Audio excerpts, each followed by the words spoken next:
Can you let it?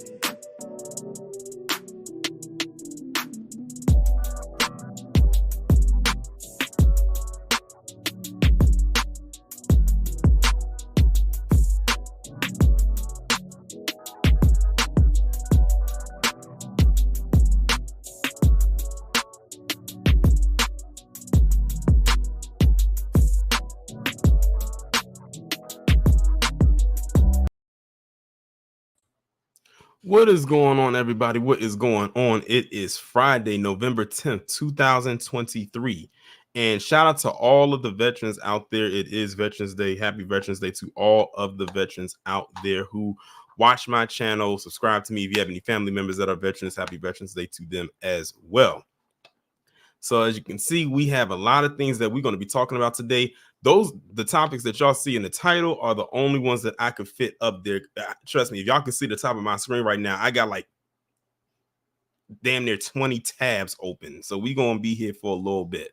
But let me go ahead and acknowledge the people who are here so far in the chat. Gene Harvey, DSA1, Al MC, Patricia Slade, Black Light Revelations 2, Denise Scales, DQ, Donna C, Miriam R, Tildog 12, Stay Positive, DS and Sinister, Rachel Marion, Val Williams, Yvonne Scott, Letitia, J Cage, Carla Locker. We got the Trouble Mint twins are in the building. Let's see how we have David O, the Geek Surgeon. Shout out to everybody that is here so far. Also, shout out to all of my patrons on Patreon. Y'all got a new video today. Shout out to all of my members here. I did my first ever members only live stream a couple nights ago. Those of you who are members of the channel, y'all got an exclusive live stream on a topic that I knew I could not allow to go public here on YouTube.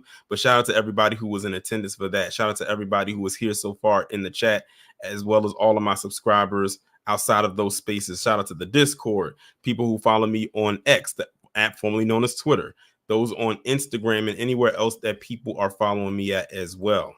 I greatly appreciate your support. And for those of you who send me stories every single day, and y'all send me a lot every day, shout out to you as well. I hope everybody has had a good Friday. I hope everybody had a good week. And we will get this thing started in about 4 more minutes. Let's see who else do we have in here. CK Mystic Iron Will. What's going on?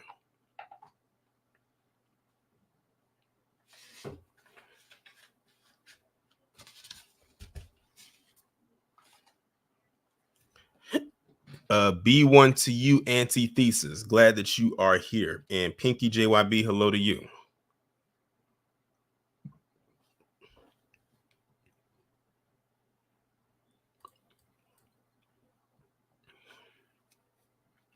It's still kind of throwing me off, you know, with the change in the time, because it's like it's 6:07 p.m. Eastern time, and it's dark out here. You would think that it's like 9 o'clock.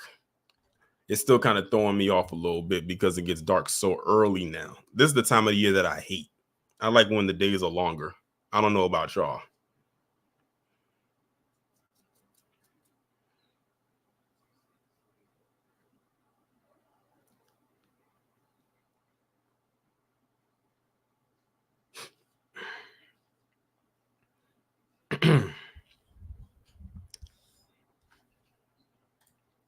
How many of y'all watched the video that I uploaded today? And let me know your feedback in the chat. I wasn't able to look at the comment yet from that. As a matter of fact, when that video was premiering, I was taking a nap. I was a little tired. What's going on, Tawana? And we got our first super chat of the day from Denise. Shout out to you for the $10 super chat. She says, thank you, Torian, for keeping us informed. Well, thank you for allowing me to continue to inform you. We got Jerry Bedford. He said, what's up from Oklahoma? Shout out to Oklahoma. And shout out to you for being in attendance.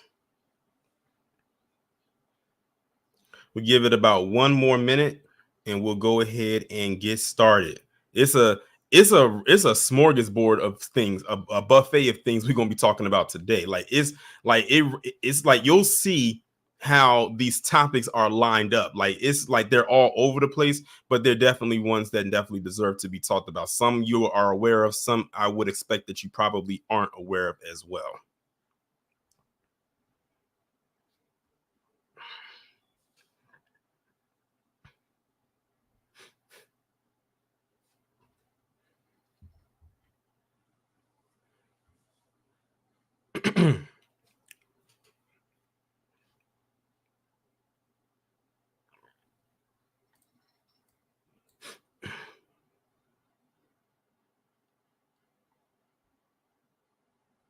All right, y'all, it is officially 6:10, so we are going to go ahead and get started. So the first thing I want to start talking about is this actor strike. In case y'all are unaware, the actor strike is officially over. It officially ended at 12:01 a.m. Pacific time on Thursday. It is officially over. So now all of the actors can officially go back to work. They can go back to promoting their shows, their movies. As you all know, the writer's strike kicked it off back in May, and then the actors joined in July. The strike ended a couple weeks ago, like about a month ago, but the actors were still on strike. And now the actors strike is officially over after 118 days of being on strike. That's a long time. That is a long time to hold out to get what you want. But they came up to a tentative deal that they all seem to be able to work with. And now the strike is officially over. And I knew it was over too because, and I had called it. I had said back in July when I had did a live stream talking about this, I said I predict that this strike was going to end in November. I predicted that this strike was going to end in November. And I called it. I was right.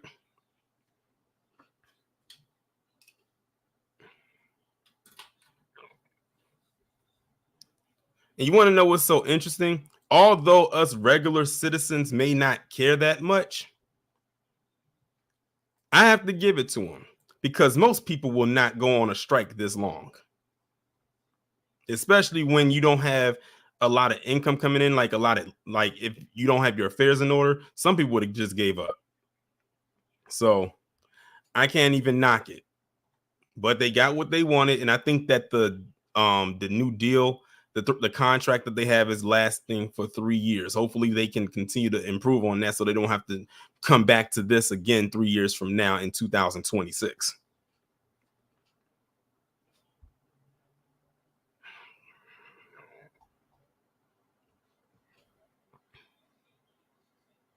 I'm trying to see in here what did they get out of the deal? Because I know that the topic of AI kept coming up a lot. It says in a message to members Wednesday night, the union said the pact is valued at over $1 billion and includes pay increases higher than what other unions received at this year, a streaming participation bonus, and regulations on AI. I think that AI thing was the one people was worried about the most out of anything that was involved with this. Imagine using your likeness and you can't even get paid for it.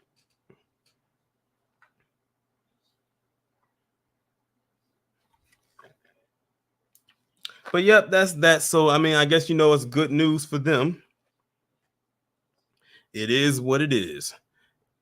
And they dropped a whole bunch of trailers right after this happened. It's like, oh, thank God, now we can start dropping these trailers again. And that's exactly what they did. They probably dropped like a whole bunch of them just in the last couple days alone. But that's pretty much that. I'm not going to read the entire article. I just wanted to bring this up because it was in the news and it's something that is very recent. So let me go on and move on to this next situation. And this one's not really a story, but it's a video that I found to be very interesting about this woman on TikTok whose name is Alicia Holloway. Now, like I said, there's no article behind this, but I thought the video was very interesting. So if y'all can read it right here at the top, it says, when my birth mother told her family and friends what happened to me. So apparently she was telling a story and it went viral and people wanted more details about what she was talking about. And well, I'm gonna go ahead and let the video play and y'all can hear what she says. Y'all are gonna be this is one of the biggest WTF moments that I've heard in the last in a while. But I'll let you hear what she has to say. So my bio mom ended up telling her husband at the time the truth, that she cheated on him with a black guy. He obviously wasn't very happy about that, but they said, you know what? We're going to keep this a secret. We're going to pretend that this is our fourth baby because they had 3 other children already. So all of their friends and family thought that my birth mother was pregnant with baby number 4. But then they were like, realistically, what are we going to do when the baby, aka me, was born? And my biological mom was like, I know what I'm going to do. She said, I'm going to tell them that the baby is a stillborn. And so when August 31st, 1996 rolls around and I'm born, she obviously gives me up for adoption to the 2 greatest parents I could ever ask for. And then once my parents took me away, she said that her friends and family sent balloons and flowers and cards and all of these things saying, I'm so sorry for your loss, because she had told them that I had died at birth. And I didn't know any of this until the day before I turned 18. But the absolute craziest part about all of this is that they have no idea to this day that I was born. So y'all heard that. That is absolutely insanity defined. So this woman right here, whose name is Alicia, who she's she's biracial, has a white mother and a biological black dad, said that her mother cheated on her husband, who I'm assuming was PC, with a black man. They already had 3 other children, which would be her siblings. And they naturally said, well, naturally, she's not going to look the same as the other 3 kids. So because she felt guilt and shame, she gave her daughter up for adoption, but then said that her daughter died while she was still pregnant with her, which she had a stillborn. And then she says that to this day, her family, which would be from her mother's side, still do not know to this day that she's alive. Now, she said she was born in 1996. She was born in 1996, so she's nearing 30. She's 3 years from 30. A part of me definitely wants this video to reach that family to embarrass the hell out of her own mother.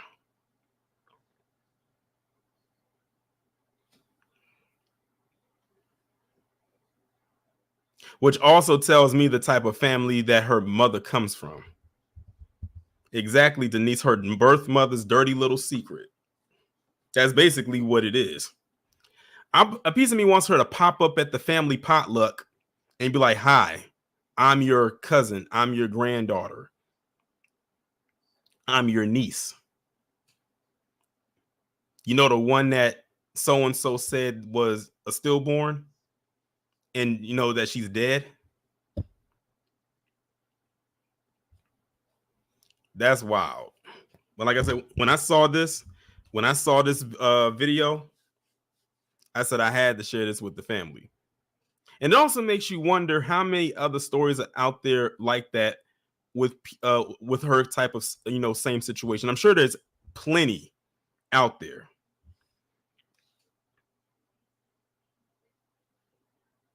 You know what this reminds me of? I don't know if any of y'all in the chat have seen this movie or not, but I'm assuming some of you did, because this movie actually predates me. How many people in the chat have ever seen the movie? It came out in the 80s called Flowers in the Attic. Put a 1 in the chat if you've ever seen this movie that came out in the 80s called Flowers in the Attic.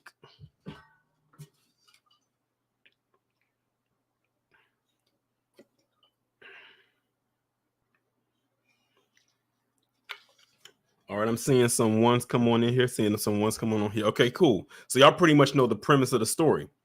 But for those of you who have never seen that movie, the movie is basically about this woman. She was married. She came from money. She was married she had a husband. She had 3 kids. No, she had 4 kids, 2 daughters and 2 sons. Their father dies in a car accident. Then they go and live with their grandmother in this very dark, damp looking castle looking place. The grandmother was crazy as hell.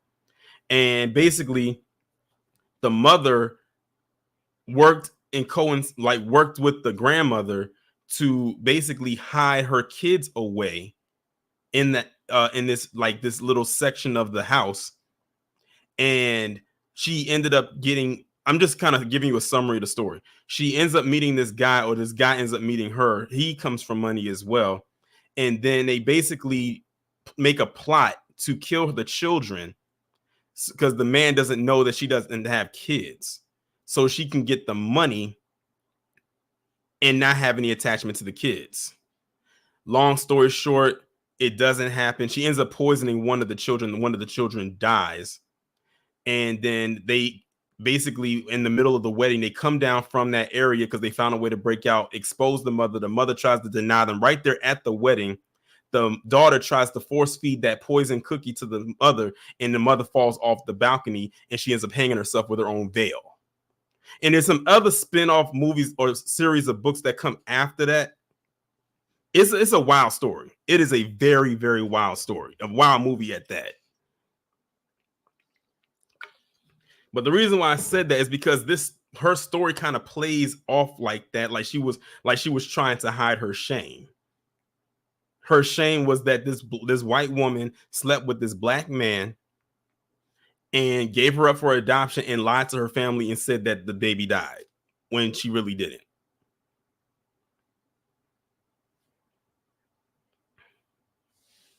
But yeah, if y'all never seen the movie Flowers in the Attic, I would highly suggest you watch it. It is a good movie, but man, it is a wild one. And like I said, it's based off of a book, and there's some other books that came from it as well. They didn't continue the movies from then, but then I think they actually rebooted it, and then they finished off the movies that they didn't make back in the 80s and early 90s. But it's just it's a very, very wild movie. And yes, what Trini Girl to the Bone said in the chat, that happens as well. But like I said, go watch it if you choose. So like, it's literally one of them stories where like it makes you hate the grandmother and the mother. Like at first you feel sorry for the mother because you feel like she's being brainwashed by the grandmother, but then after a while you realize that the mother is in on it too. Like this was like a whole plot. And then you realize that the mother is just as bad as the grandmother.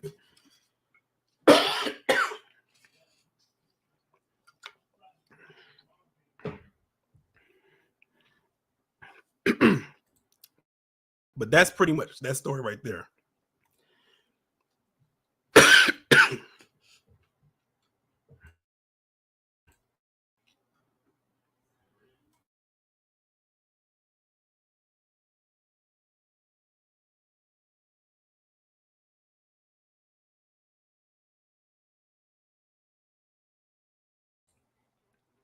All right, y'all.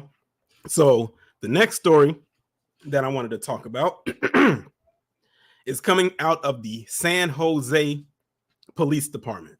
Some of you may or may not have heard about this story, but it involves this San Jose police officer by the name of Anthony Mata, I believe that's his name, where it was revealed that this guy put out a bunch of racist text messages. And this was after he had got into an altercation with a black man out there. So now it pretty much confirms everybody's suspicions of this dude. So I'm going to go ahead and read it. A message issued by the San Jose Police Chief Anthony Mata early Friday evening confirmed a police officer involved in a shooting at a taqueria last year is no longer on the force after an internal affairs investigation revealed he sent disgusting racist text messages related to the shooting. The statement regarding the officer misconduct investigation identified the former officer as Mark McNamara. Earlier this week, through an unrelated criminal investigation into one of our officers, internal affairs investigators discovered that the officer had sent disgusting text messages that demonstrated racial bias. Immediately, Internal Affairs initiated a separate proactive administrative investigation. These messages came to light in the last few days and hours, and that the officer is no longer employed by the city. The letter noted that McNamara had been with the department for 6 years and had been involved in an officer-involved shooting during a large brawl at La Victoria in downtown San Jose on March 27, 2022. Police revealed 2 days late after the incident that an officer had shot the man who had disarmed a gunman at the brawl.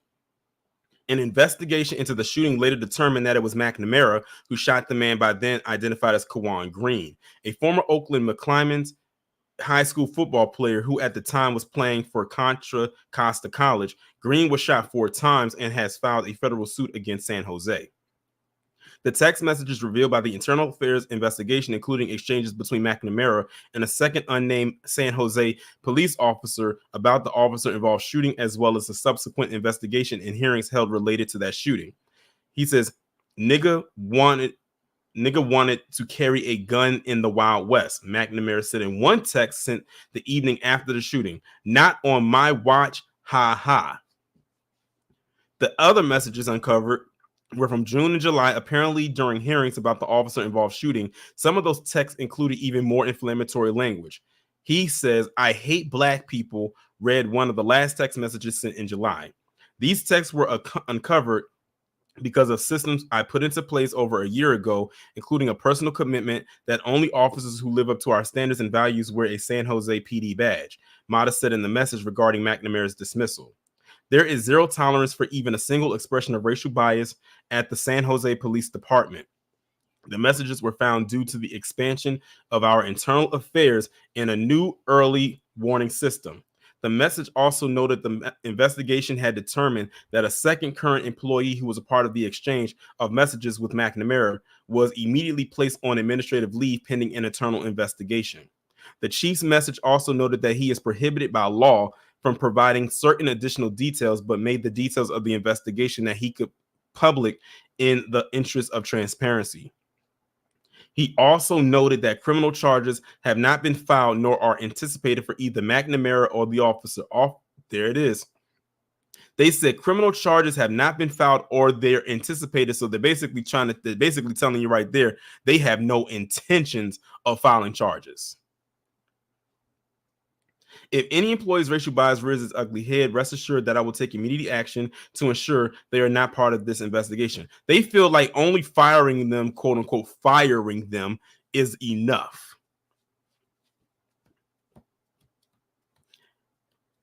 Watch them pop up in another department.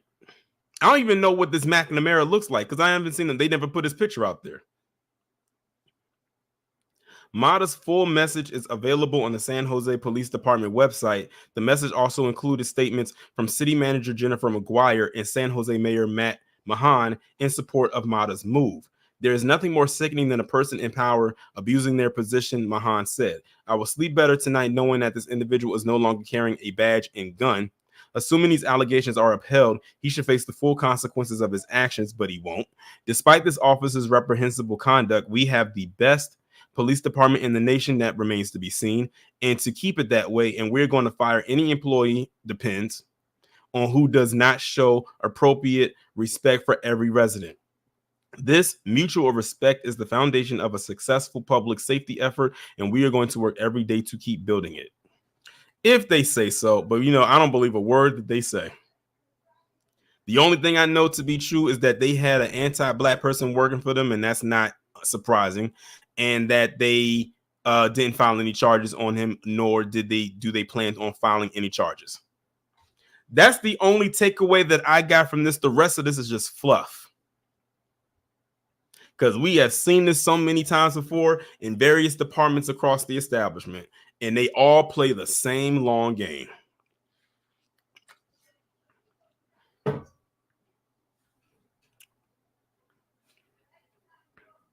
This person had text messages out there where he said slurs and where he said, I hate black people, and how ironic he ends up shooting a black man. They said they had no intentions of filing any charges. So there you go. They basically are going to let him walk. Queen Mommy said Lisa Cabrera showed this picture. He's bald, fat, and white. Somehow that description doesn't surprise me.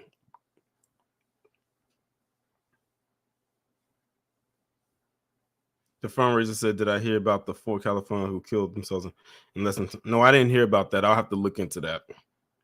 That might have to be its own separate video. But yeah, there's that story right there. People be thinking that California, the so-called most liberal state, is somehow absolved of being anti-black, and it is not. It isn't. Every state in this establishment harbors a sector of anti-black somewhere in there. But that's that story right there. Let's move on to the next one. Now, this one right here, I actually meant to talk about last week, but I forgot to put it in the lineup, and I said, let me just go ahead and throw it into this week. So I'm going to put it like this. If this person was working for my company, they would get fired instantly. So everybody is familiar with, of course, the network HBO. Max is a streaming platform and all of that good stuff. Well, the boss of HBO, yes, the boss of HBO, admitted to using fake accounts to troll the critics of the shows or movies on that network. I'm like, where did you find the time to even do that? Where did you even find the time to even do that? Let's see what they're talking about. The chief executive and chairman of HBO has admitted to tasking staff with creating a fake Twitter account to attack TV critics. It comes after Rolling Stone reported that Casey Bloys created a quote-unquote secret army to hit back at negative coverage. Mr. Bloys apologized to the TV critics who were targeted at a press event. He said it was done during a period where he was quote-unquote working from home and doing an unhealthy amount of scrolling through Twitter. And I come up with a very, very dumb idea to vent my frustration, he said at the HBO event in New York on Thursday. In the text exchanges, Rolling Stone reports that there was one occasion when a TV critic tweeted about the HBO period drama Perry Mason, Dear Prestige TV. Please find some way to communicate male trauma besides showing me a flashback to the hero's memories of trench warfare. Mr. Bloys was seemingly annoyed, according to text messages reviewed by the Rolling Stone, and sent the tweet to Kathleen McCaffrey, HBO's senior vice president of drama programming. He then reportedly drafted a response for an employee to tweet, a somewhat elitist take. Is there anything more traumatic for men and now women than fighting in a war? Sorry if that seems too convenient for you. The tweet was not sent in the end, but other messages were reportedly later sent from fake accounts. Speaking on Thursday, Mr. Bloys said that 6 tweets over an 18-month period was not very effective, but apologized to those targeted. I do apologize to the people who were mentioned in the leaked text, he said. He added that he now sends direct messages to journalists to express his feedback. The BBC has approached HBO for a comment from Mr. Bloys. The text message exchange between Mr. Bloys and Ms. McCaffrey are reportedly part of a material being gathered for a lawsuit filed against individuals, including the two, as well as HBO, by a former employee named Sully Tamori, who claims to have had his job wrongfully terminated. He alleges that he was harassed and faced discrimination after disclosing a mental health diagnosis to his bosses. He also alleges that he asked to perform tasks including creating fake online accounts to respond to critics of HBO shows. As well as sending the tweets, Mr. Tamori told Rolling Stone that he had also left anonymous comments on some Deadline articles about HBO series featuring other users' negative comments at the instruction of Mr. Bloys. Lawyers for HBO requested that Mr. Tamori lawsuit be dismissed. They told Rolling Stone that HBO denies each and every allegation. A statement from HBO said it intends to vigorously defend against Mr. Tamori's allegation. We look forward to a full and fair resolution of this dispute. In the meantime, we wish Mr. Tamori, a former HBO employee, well in his future endeavors. In other words, get the hell out of our face. This ain't going nowhere. But that's crazy that you will actually hire people or you already had them hired, but get people to create fake accounts to troll your critics. I mean, this isn't a hive mind. If people feel some type of way about your show or whatever show you produce, they have every right to feel that way. Now, I will admit that there are some people out there that are just grifting and saying things in order to appease their audience and to get clicks and views and payouts. But there are also some people who are actual legit critics and are going to tell it like it is. No one out here is trying to be in a hive mind when they're doing their critiques of various shows, movies, or whatever the case may be. And I would not be surprised if other networks are doing the same thing. Because some people, like I said, get paid to make fake critiques, whether they're good or bad. That's why I don't go off of what Rotten Tomatoes says a lot of the times when it comes to films. I go in and I view for myself what it is, and then I give my critique on it. And speaking of critique, I will be uploading a movie review tomorrow, so be on the lookout for that. But yeah, that's very childish and unprofessional on his part. Like, you're the boss of HBO and this is what you're doing. You would expect one of the underlings to just go ahead and just say, I'm going to go ahead and do this. But you were behind the whole thing. That is insane. But anyway, let's move on to the next story, y'all. Now, this story right here, it disappoints me, it pisses me off, but it doesn't surprise me as it's something I've talked about before. So this one I'm going to talk about is Damien Pickett. If y'all don't know who Damien Pickett is, he was the co-captain on that Alabama boat who was attacked first on that dock. And now he has been charged with like a third degree assault charge. How many times have I told you that in America, in this establishment, it is very illegal for Black people to defend themselves? I've said that so many times. Don't get it twisted. Defend yourself at all costs. But expect them, and you know who them is, to come back at you with some nonsense. Now, what's crazy is last Friday, when I did my live stream, I was talking about two of the people that was involved. It was a woman and a man. That woman, she got anger management. She did not get charged with really anything. They just said, we're going to give her anger management. I forgot what happened with the other guy. I think he got like probation or something like that. But you charged the man who was attacked in defending himself with a third degree assault charge. I'm like, were we all watching the same video here? But I'm going to be honest with you. I don't think these charges are going to stick. I think they only did this because they felt like they needed to charge him with something. See, the thing is, PC does not like taking L's. They took a huge L on August 5th, 2023, down there in Montgomery. And not only did they take a huge L, they took a L where the whole world saw them take that L. That was probably one of the most shared and most talked about videos for that entire month. I mean, that video got put. I saw that video on Instagram. It was all over TikTok. It was all over Twitter, Facebook. It was everywhere. You could not escape it. It even got to the point where people were mocking and doing skits behind what happened. You had people going down there to take pictures with the chair like it was some kind of a landmark or some type of a monument. You even got the boy who swam over. They gave him a nickname. They called him Aquaman. They took a huge L that day. And how do they try to bounce back from that? Let's just charge the one who was attacked.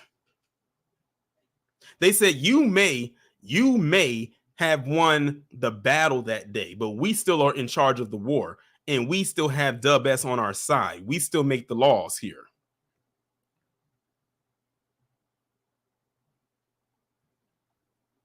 The Alabama riverboat captain who was attacked by unruly boaters is now facing an assault rap stemming from a complaint lodged by another man charged in the melee, according to reports. Damien Pickett was charged with third-degree assault on October 26, more than 2 months after the WWE-style brawl on the dock.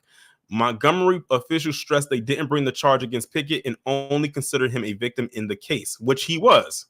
The complaint is Zachary Shipman, who was among numerous people charged in the case. So this Zachary Shipman person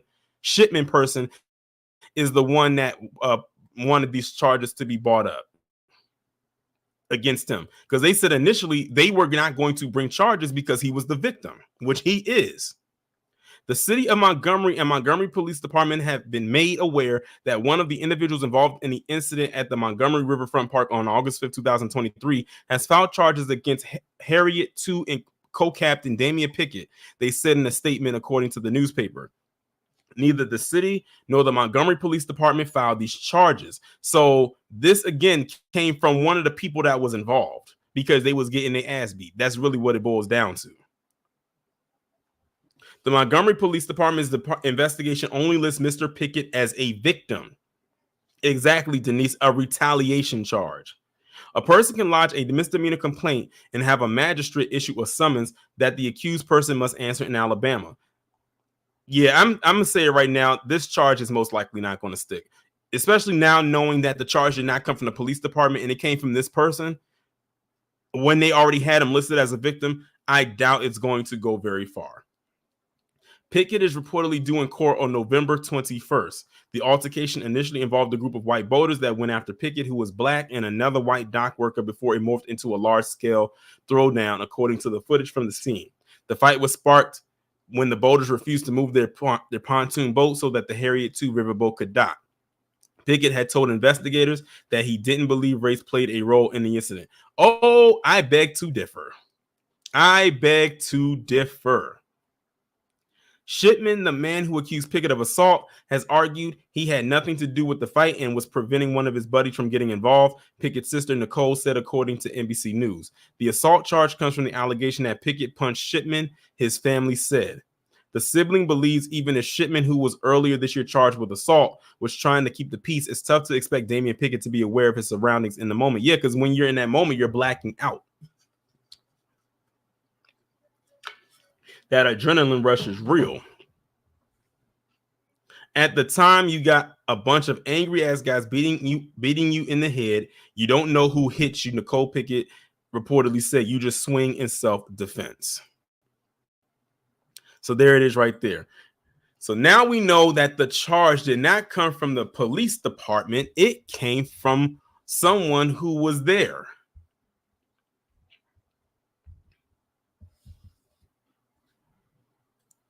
Well, like I said, I don't think that this charge is going to stick, especially because it didn't come to the department.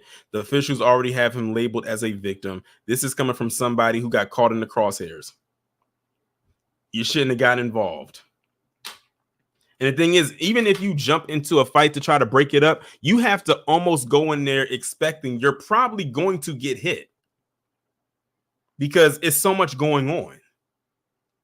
So they're probably going to take one look at this and say, okay, what is this? Toss it out. Next case. Honestly, I believe that's what they're going to do. All right, let me move on now to the next story. We are moving right along, but we still got some ways to go. So I wanted to talk about this story involving this black man by the name of Donovan Brooks. I'm not sure if anybody is familiar with this story, but it was posted last week. And it says 4 charged in missing man's dog mauling after his remains were found in the nearby woods. And that's a picture of him right there. It's kind of blurry a little bit, but that is him. I'm getting some 1960s, 50s Jim Crow vibes from that. Authorities arrested 4 people in connection with a suspected deadly dog mauling of a missing man after his remains were found in the Louisiana woods. Charlotte Hubbard, age 77, Sean Hubbard, age 32, and Gerald Miller, age 51, were arrested on charges of negligent homicide and obstruction of justice. While Cameron Kelly, age 21, was arrested on a charge of accessory after the fact in connection with the death of 40-year-old Donovan Brooks, according to authorities, the Bienville Parish Journal reported. Brooks remained, along with the identifying information, were recovered in a wooded area in Ringgold, Louisiana on October 27th after he was reported missing a month prior. Authorities believe he was mauled to death by Hubbard's dogs. It's suspected their dogs were also responsible for a second attack in the area. According to authorities, 9 large breed dogs, 17 small breed dogs, 4 puppies, and a black trash bag believed to contain the remains of a large breed dog were recovered from the Hubbard's property. The fate of the living dogs remains unclear. I can tell you right now, they might end up putting them dogs down. Because while they would not, didn't act just because they wanted to, they were trained by them and they acted anyway, and it resulted in somebody's death. So they're most likely going to put those dogs down.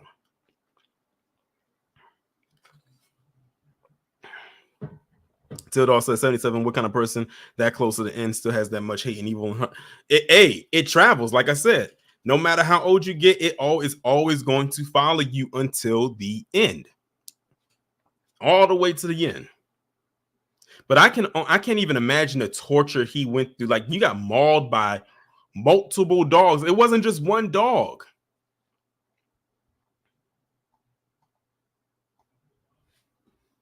Like, it reminds me of that scene in Django where they had one of the black slaves get mauled by those dogs, by those German shepherds, because he was trying to escape. I think he was trying to escape. I can't get that out of my head. And like, when I think about that scene, or when I think about or hear about this story, it reminds me of that scene. That was that was gruesome.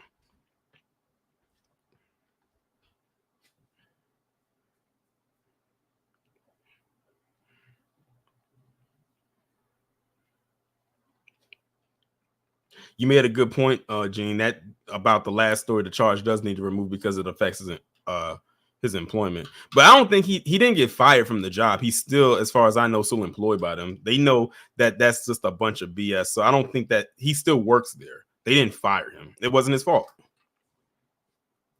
But yeah, this is very gruesome. That's why I say you got to be very careful of your surroundings, because you just never know the mindset of people and what's going through their head.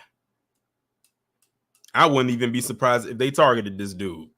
After all, they said this is the second time this has happened. Now, I don't know what the outcome of the other one was, but they didn't say the person died. But this guy definitely did.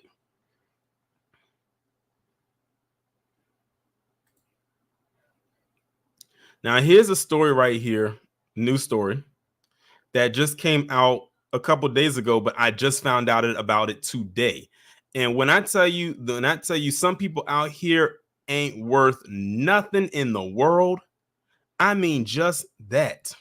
So this story involves Earl Thomas, and he used to play for the Seahawks. And they're talking about his ex-wife's boyfriend. And honestly, I think his ex-wife might be involved in it too, to be quite honest with you.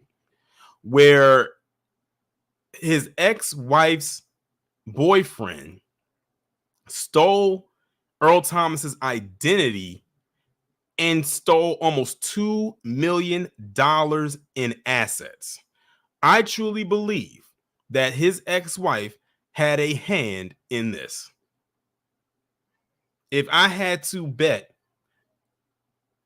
a $2 bill and one pepperoni, I'm willing to bet that she was involved. But let's see what they're talking about here. Former NFL defensive back Earl Thomas recently had his identity stolen by a New Orleans man, according to NOLA.com. Kevin Thompson, who was currently dating Thomas's ex-wife Nina, was arrested on multiple charges in June for allegedly using Thomas's identity to steal money and cars from the former NFL star. According to Sergeant Brandon Veal of the Jefferson Parish Sheriff's Office, Thompson used a driver's license with his own picture combined with Thomas's information to open an account at the Jefferson Federal Credit Union in May 2022. From there, Thompson allegedly used that account to transfer money from Thomas's actual account into the credit union account. Over the course of a year, Thompson pulled at least $700,000 from Thomas's account before withdrawing large amounts of cash. On top of wiring money from Thomas's accounts, Thompson also deposited some of the former defensive back's play checks into his fraudulent account. Thompson's actions went beyond cash and extended into vehicles. Thompson was able to use Thomas's abilities to transfer ownership of several cars into his name before selling them. How Thompson got access to the cars is still being investigated by the authorities. Oh, like I said, look into that ex-wife. She definitely would most likely know. When Thompson was arrested at a branch of the credit union in June, he was driving a blue Rolls-Royce SUV that was owned by Thomas. In total, Thompson stole roughly $1.9 million from Thomas.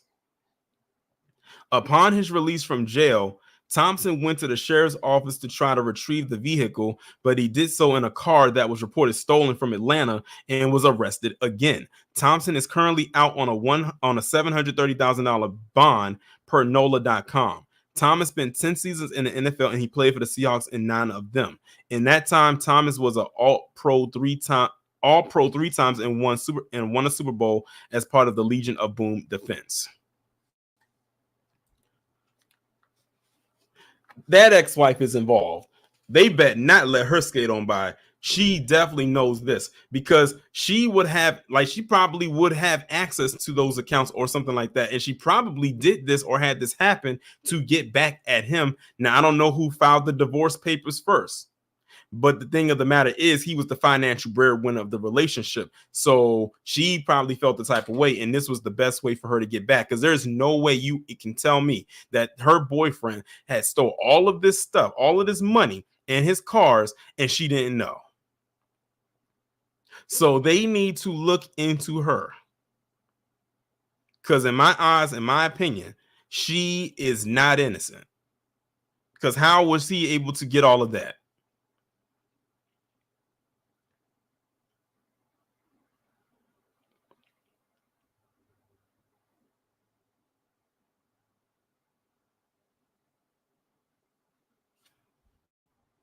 Hold up, y'all. Let's see.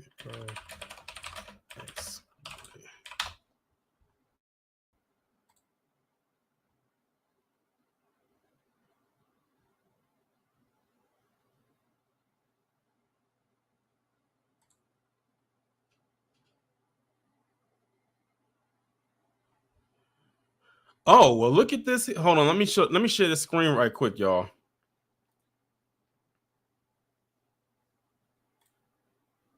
Let me share this right quick.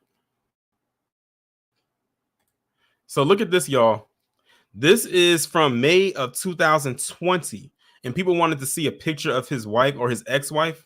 Well, this is her right here. Let me zoom it in a little bit so y'all can see her. This is her right here. I hope y'all can see it. But look at this right here. This is her right here. This is her. This is a mugshot of her. Now look at the headline. NFL star Earl Thomas's wife arrested.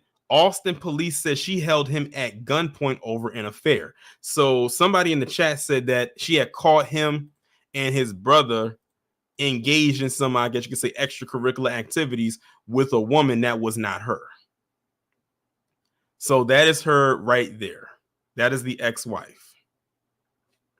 That is the one who I believe did what she, hands down, I believe she was involved. I think that's the best way to put it.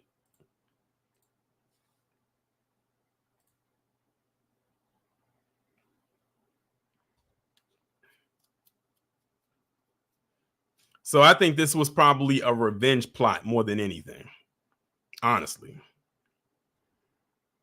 But yeah, I just wanted to show y'all that because people wanted to see what his wife looked like. But that's her right. That's her right there.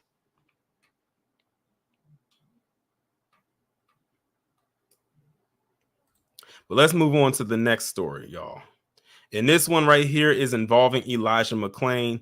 Many of you by now have already heard about this story and the unfortunate but not so surprising outcome of this, where the cop that was involved in this ended up being found not guilty of what happened with Elijah McClain.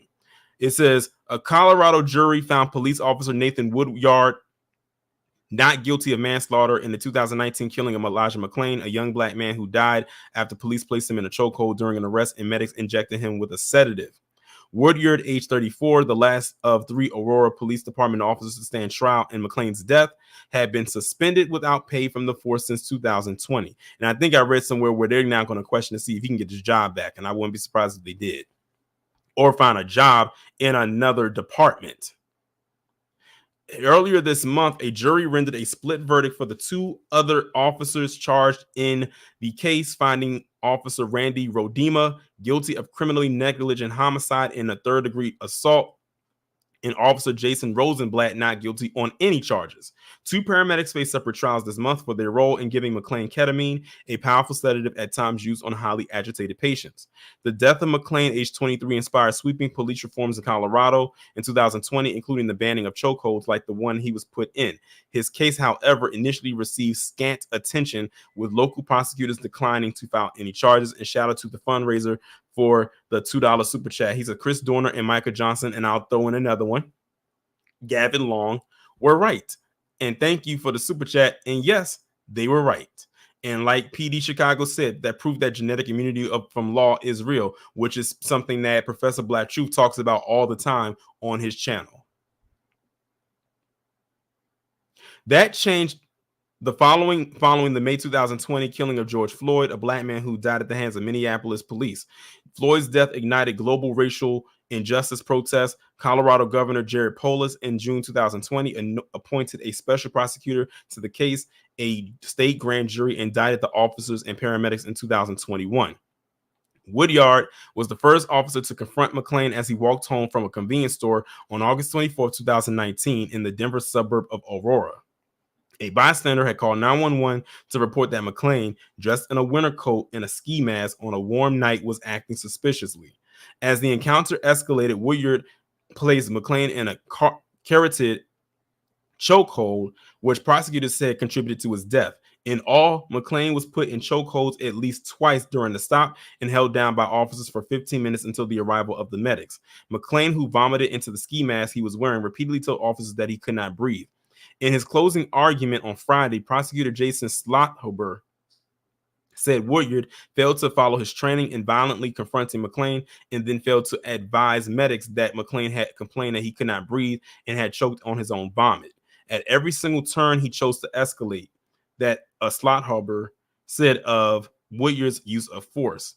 There was never an explanation to Mr. McClain of why this was happening to him. Lawyers for Woodyard argued that it was the ketamine injected by the paramedics that killed McClain rather than anything done by the officers. They cited a revised autopsy report by the Adams and Broomfield counties Office of the Coroner issued in September 2022 that concluded McClain died from complications of ketamine administration following forcible restraint. Nathan Woodyard did not kill Elijah McClain. He's not responsible for what other people did. Defense attorney Andrew Ho said in his closing argument, ketamine is what killed Elijah McClain. The two sides disputed how events unfolded during the stop. Woodyard's lawyers argued that McClain tried to grab one of the officers' gun during the struggle, and that triggered a more aggressive response from the police. Prosecutors say that McClain never tried to grab the weapon. While body camera footage from the officers does not show McClain reaching for the gun, one of the officers, Rodema, can be heard on tape shouting that McClain was grabbing for the weapon. Woodyard, who testified in his own defense, told the jury that in hindsight, he would have done things differently, but I doubt it. But in that moment, he testified he feared for his life.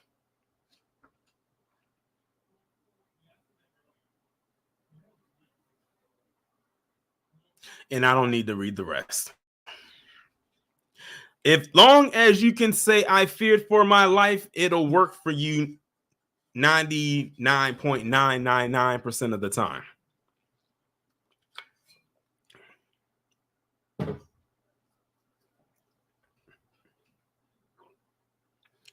So they're basically trying to say that it wasn't the choke that he did that killed him. It was the people who injected the ketamine.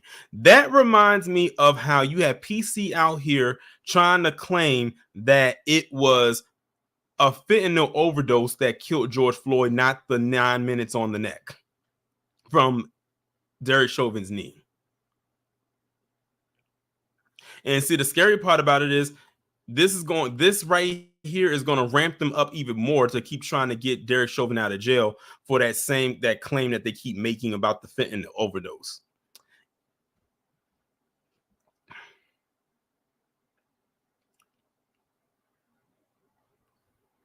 Queen Mama said I call BS.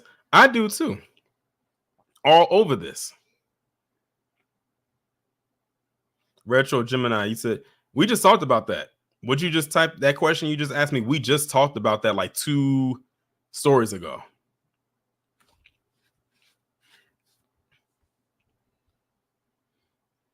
But yeah, I'm not surprised by this at all. And like it was posted earlier, this is why Chris Dorn, Micah Johnson, and Gavin Long did what they did. That's all I can say. Let's move on to the next story. Now, this one right here kind of scares me because as a person who grew up in the 90s, born in the late 80s, grew up in the 90s, I stayed watching shows on Nick, such as Kenan and Kel, all that.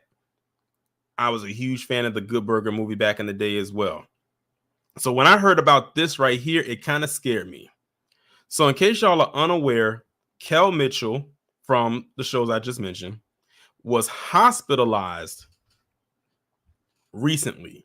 Now, they didn't really go into too much detail as to why he was hospitalized, but this new article from Entertainment Weekly that was posted yesterday, it says that Kell is giving his an update about his health.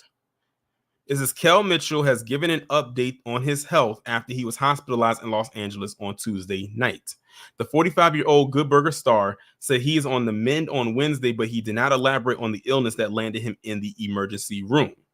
Grateful for the flood of prayers and positive vibes that surrounded me during a genuinely frightening time, Mitchell wrote on Instagram. That scare was real, but so was the support. With the grace of God and the skill of the medical team, I now on the road to recovery at home, embraced by the love of my family. He added, your kindness has been a lifeline and I can't thank you enough. A representative for Mitchell did not immediately respond to EW's request for additional comment. TMZ first reported the hospitalization, adding that Mitchell seemed to be conscious and alert when he arrived at the hospital. Mitchell will reprise his role as the fast food worker Ed opposite Kenan Thompson's Dexter Reed in the upcoming Good Burger 2 out on November 22nd on Paramount Plus. More than 25 years after the original film, the dynamic duo are set to reunite with a new eccentric group of Good Burger employees.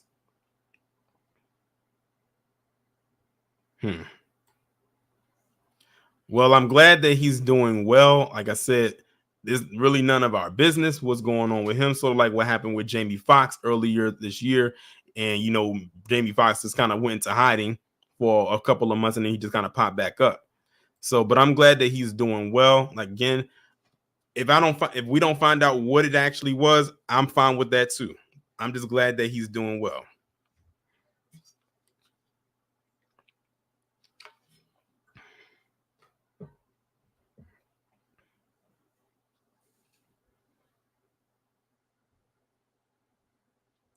But let's move on now to the next story. Now, this story right here is very recent. I tried to decide, should I make this a separate video or not? But I said, you know what? Let's strike while the iron is hot. Where you got this man by the name of Kenneth Darlington, who decided that he was going to pop two people down in Panama during a protest. Now, if y'all remember, 45 said during his campaign run a few years ago that he could go out in the Times Square and shoot out in the Times Square and nothing would happen to him. Then you had Ron the Snowflake talking about running protesters over. Now you have this guy, Kenneth Darlington, who's an American, who was in Panama and got out of his car and shot two people and he killed them. And he's 77, y'all. I just want y'all to know that. They feel like they can go anywhere and do anything. He better be fortunate. Now, I don't know what the laws are like in Panama, but he better be lucky he didn't go and do this over in South Korea, or North Korea, North and South Korea. It says an elderly American has been arrested after a gunman was caught on camera walking up to environmental protesters blocking a Panamanian highway Tuesday and blasting two of them to death. Disturbing footage showed a man with a gray hair and glasses casually approaching the blockade on the Pan American highway and waving his finger while arguing with the demonstrators before pulling out a gun and opening fire. Other footage showed people around bodies in the road in the chain sector west of Panama City, as well as the gunman being cuffed and led to a squad car. Police later shared a photo of the suspect handcuffed to the pipe as he was identified as Kenneth Darlington, age 77, a lawyer and professor who holds dual citizenship in the U.S. and Panama, according to Newsroom Panama and Agence France Press. One of the shot protesters died at the scene while the second was pronounced dead at a local hospital. The violence came during the third week of protests over a large mining contract that allows Canada-based First Quantum Minerals to operate the region's largest pit copper mine for at least 20 more years. The roadblocks have caused up to $80 million in daily losses to businesses and have shuttered schools nationwide for more than a week. Panama President Laurentino Cortizo sent his condolences to the dead protesters' families, saying that such a crime has no place in his nation's supportive society. I wonder if they're going to revoke his dual citizenship and send him back to the States. The deadly shooting came after Panamanian media reported that a demonstrator was run over and killed last week by a foreigner attempting to drive past a roadblock. The 19,000-mile Pan American Highway is the world's longest route, spanning from Alaska to Argentina with a break in the Darien Gap. And whoever said that he looks like Santa Claus, I think that would probably be the spot on one. But yes, this is him right here. And this is after you can tell this is after he fired one of the shots, because you can see the shell casing flying past his head. But like I said, this dude felt so comfortable to get out of his car, argue with his people who are protesting, and then pull out his gun and just pop them right there. He felt comfortable to do that in a nation he wasn't even born in. Who cares if he got the dual citizenship? He's not from there. But he felt extremely comfortable doing that. He did it with no hesitation. And they try to tell us that PC privilege isn't real. I say look no further than this story right here. Trini said, is that Richard Dreyfuss? No, it is not Richard Dreyfuss. Although I wouldn't be surprised if Richard Dreyfuss kind of chuckled a little bit listening to the story.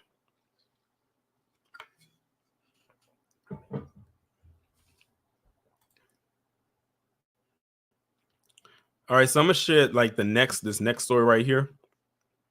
And this is actually a rather sad story. It's unfortunate.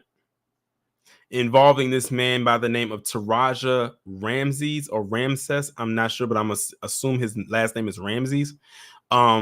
This man, he was a stunt man for the movie Black Panther, and unfortunately, he and 3 of his children died in a car crash in Georgia. So that's very, very unfortunate. They say he also worked on Bad Boys for Life and the Suicide Squad. So he has a pretty interesting resume. It says Taraja Ramses, a stunt performer who worked on the Black Panther and Avengers Marvel franchises, died in a car crash near Atlanta last week that also killed 3 of his children. The crash occurred around 11:45 p.m. on October 31st on Interstate 20 in DeKalb County, east of the city. The DeKalb County Police Department said Mr. Ramses was 41, was driving a Ford F-150 truck eastbound on the highway, which runs through the Atlanta metropolitan area.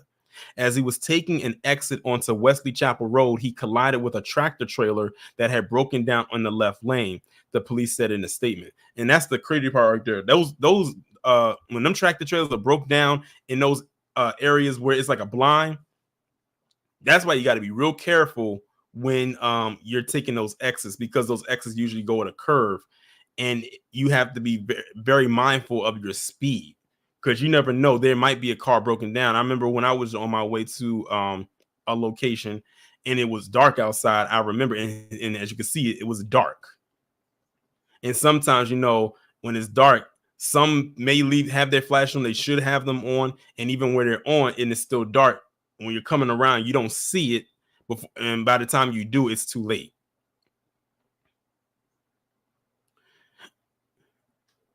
Mr. Ramses, his 13-year-old daughter Sundari and his 1-month-old daughter Fuji Bo were killed. The department said Mr. Ramses' 10-year-old son Kasasi and 3-year-old daughter Shazia were ejected from the car. Over the weekend, Achille Ramses, Mr. Ramses' mother, and the executive director of the National Press Photographers Association said in a post on Instagram that Kasasi had died. The NPPA said he was taken off life support on November the 4th. Shazia's condition as of Tuesday morning was unclear.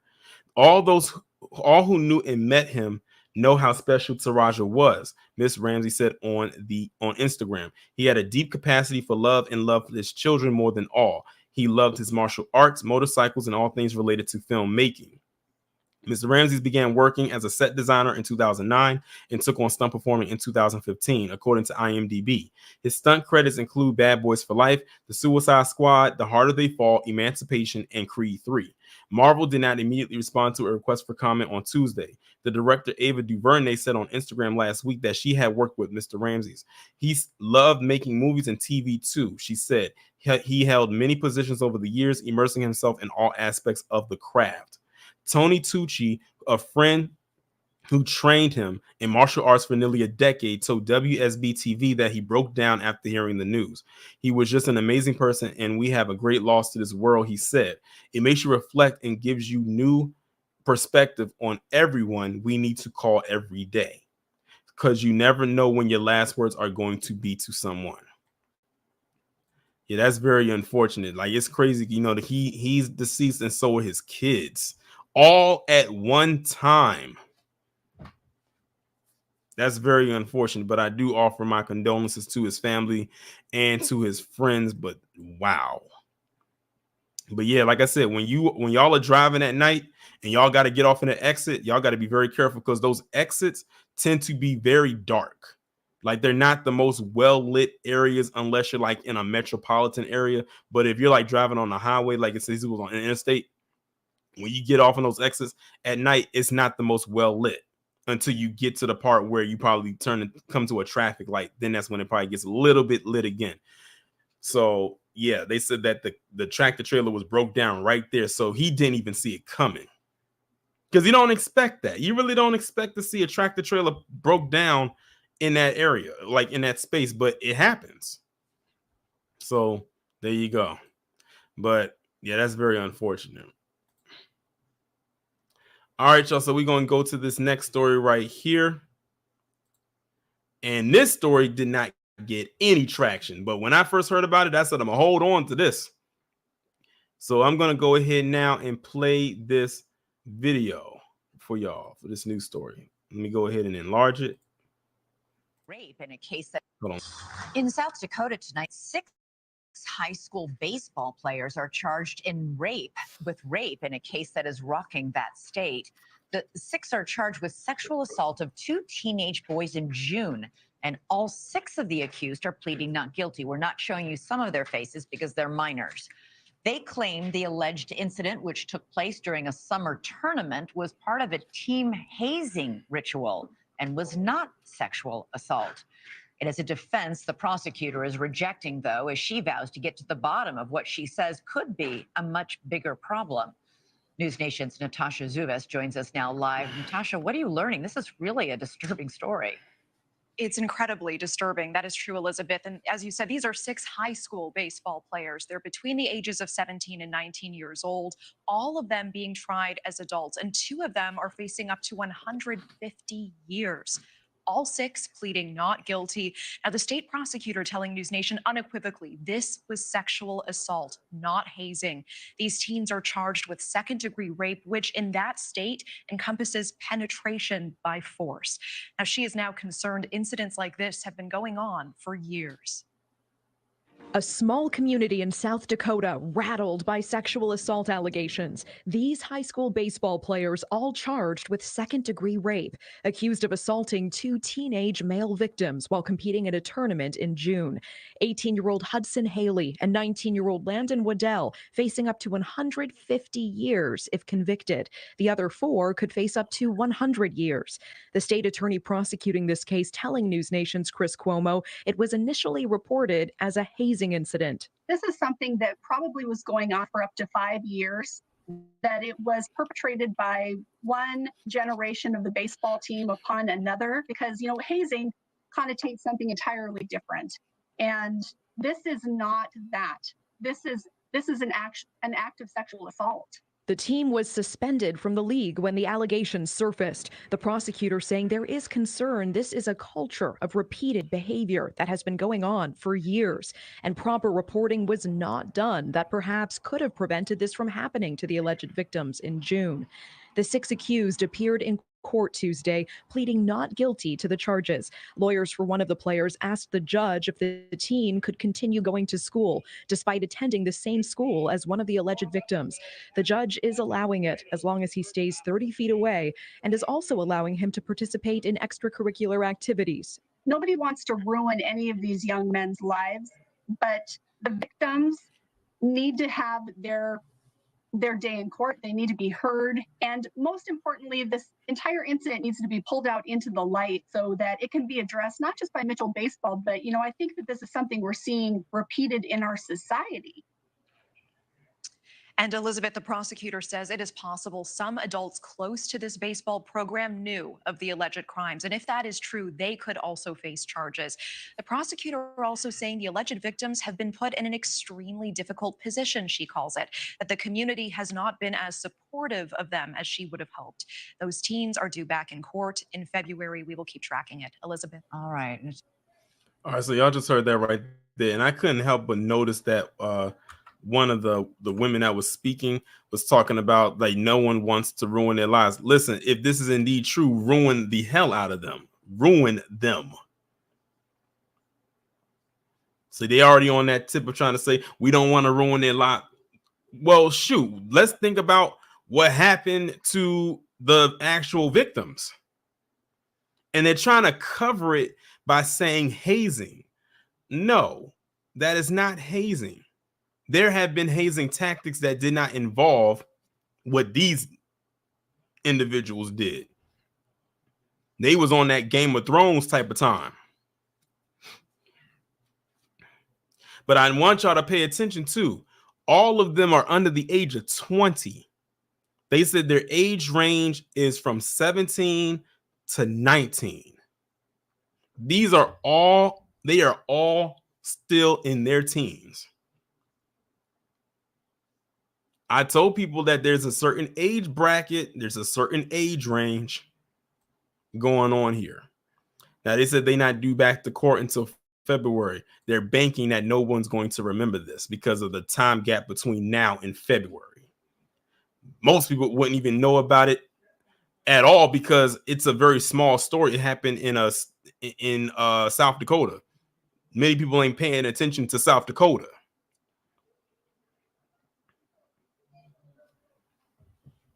Ms. Incognito said, why can't they follow and implement their own laws? They create the laws for others, not themselves.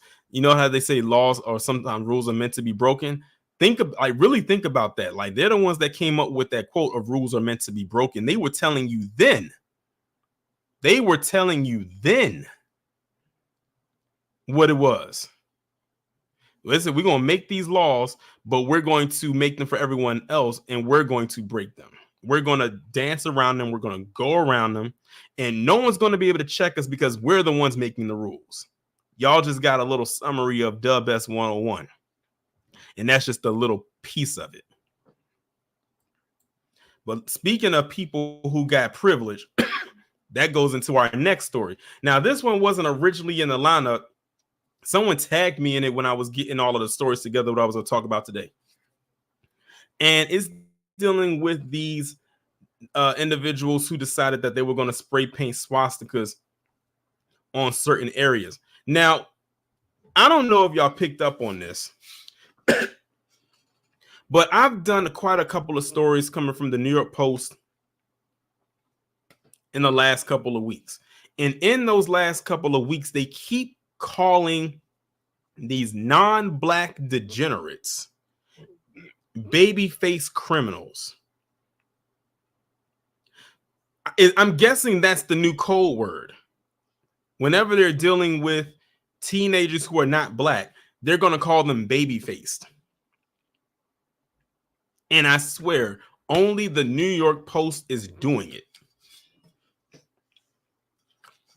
So whenever I see or whenever we see something that says babyface on there, just know they're talking about a non-black person.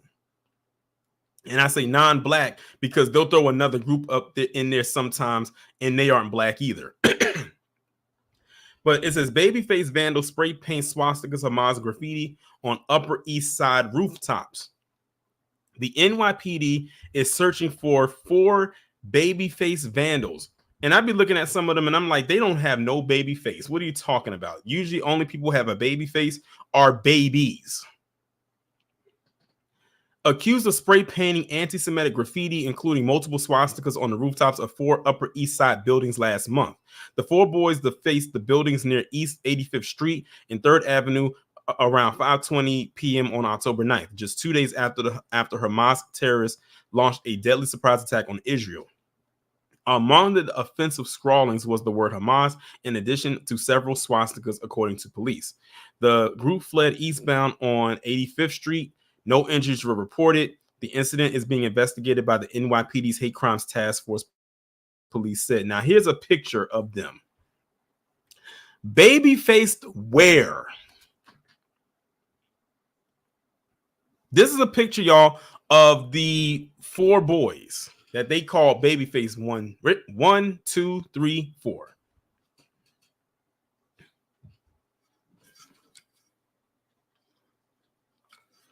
But keep in mind, Tamir Rice actually looked younger than he was when he was only 12.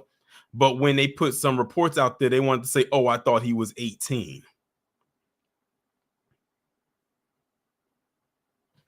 They always manage to find a way to age black children to adult status, or at least legal age status. But they want to call them baby-faced. If they would have, if I wouldn't even guess that they were teenagers if the article didn't tell me that. I would look at them and think that maybe they're in their early 20s. See, this is perfect Operation Protect the White Boy by them calling them baby-faced.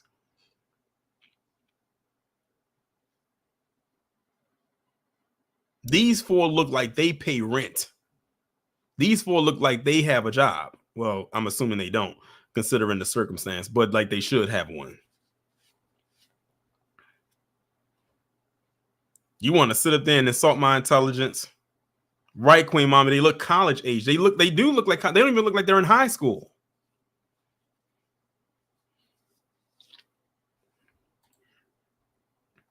And that's pretty much it. That's the whole article right there. It's very short, but they just saying that they're looking for him right now.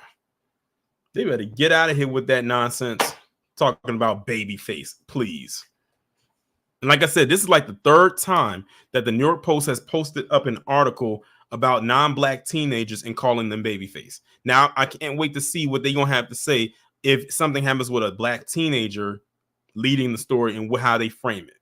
I'm waiting for it. Now, this last story right here is only a 10-second clip on who I call the welfare emperor of the world, who is currently the president of the welfare empress of the world, that is the Ukraine. So I'm going to read to you what the caption says. And it's coming from this X account called Inside Paper. It says, new, Zelensky looking for money on credit. If you can't give us some financial support, okay, please give us credit and we will give you back money. But I want y'all to hear from his own lips. It's only 10 seconds long.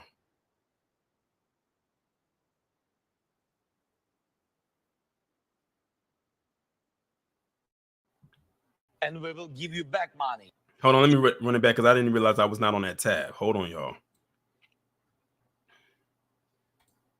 If you can't give us some financial support, okay, please give us a credit and we will give you back money. Did y'all hear that? This man and his nation has gotten billions and on top of billions on top of billions on top of billions of dollars for over a year, and he still wants more money. I had posted on X saying, I believe this man has Brett Favre beat. Someone basically came back and said, oh yeah, this man got Brett Favre beat by several miles. Because Brett Favre, while he still is the welfare king and we still keeping tabs on him, he hasn't taken nearly as much as Zelensky has. Let me play it again. Let me play it again for those of y'all who didn't understand, because I know it's a language barrier. If you can't give us some financial support, okay, please give us a credit and we will give you back money. Basically saying, if you can't give us financial support, like if you can't give us cash, give us the credit, and then when we recoup, we'll give you the money back. That sounds like a scam if I ever heard one. They give you that money, they ain't getting it back. I had saw someone had posted up a post on X and saying Zelensky trying to have a mansion in every nation in the world.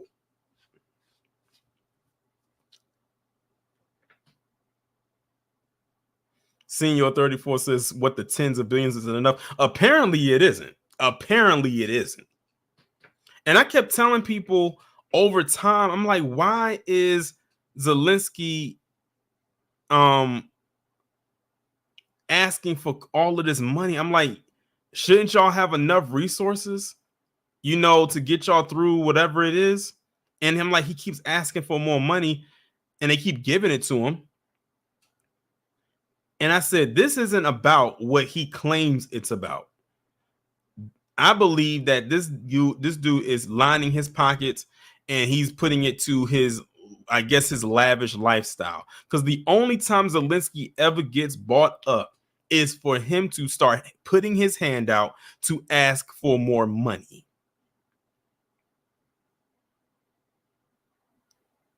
You know how you have that family, that one family member, the only time they ever come around to ask for money?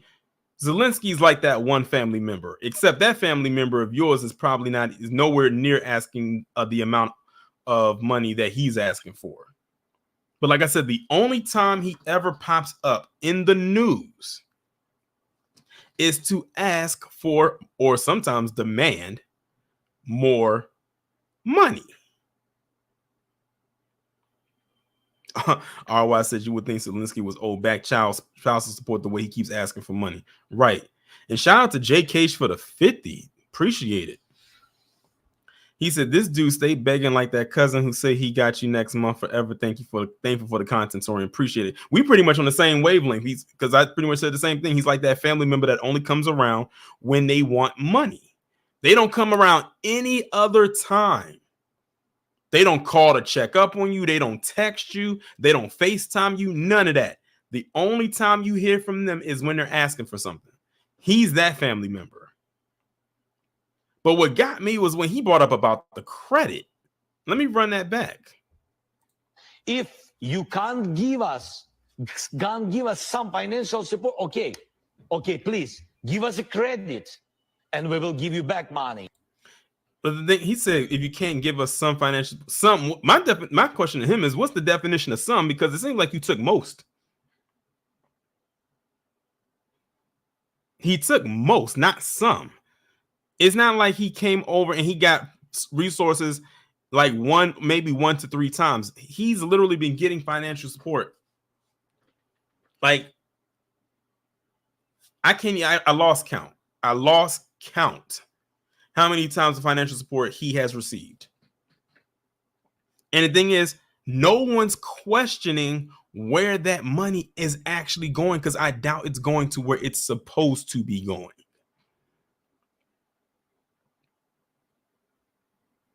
They need to cut him off, like for real, if they haven't done so already, because he's already taken up so many resources, like money as it is. But you want to know what's so interesting? You have people over here who get mad at Black Americans for demanding reparations, but they can continuously give this man money hand over fist over and over again for well over a year. And the pushback is very minimal. And he's all the way across the pond. I just want y'all to keep that in mind. You got people over here that will push back against us about reparations, but they'll give minimal pushback about this. Not saying no one is pushing back, but it's not as loud as it was when we, as Black Americans, people who live here, people who pay taxes here, people who were born here, demand a debt that is owed. The tone is very different. Just saying. But anyway, y'all, that's going to bring this live stream to a close. Shout out to everybody who came through. Shout out to everybody who donated. Shout out to Denise, the fundraiser, and Jay Cage for hitting the super chat. I greatly appreciate it. Shout out to all of my patrons over there on Patreon. Shout out to all of my members here as well. Shout out to everybody who follows me in the Discord, Instagram, X, people who send me stories and all of that good stuff. We will be back here tomorrow. Tomorrow you will get the video will be uploaded at 11 a.m. And also, we will be going live tomorrow as well. We will be going live tomorrow, I believe, at 2 p.m. Eastern time. I cannot wait for y'all to see the live stream I got for y'all tomorrow. That's going to be very, very, very interesting. I'm going to put the premiere window up for tomorrow's video as well as the live window for tomorrow's live stream as well. So definitely you want to make sure that you are clear during those times tomorrow. And with that being said, y'all enjoy the rest of your Friday. Enjoy your weekend. We will be back on here tomorrow. Be safe and be one.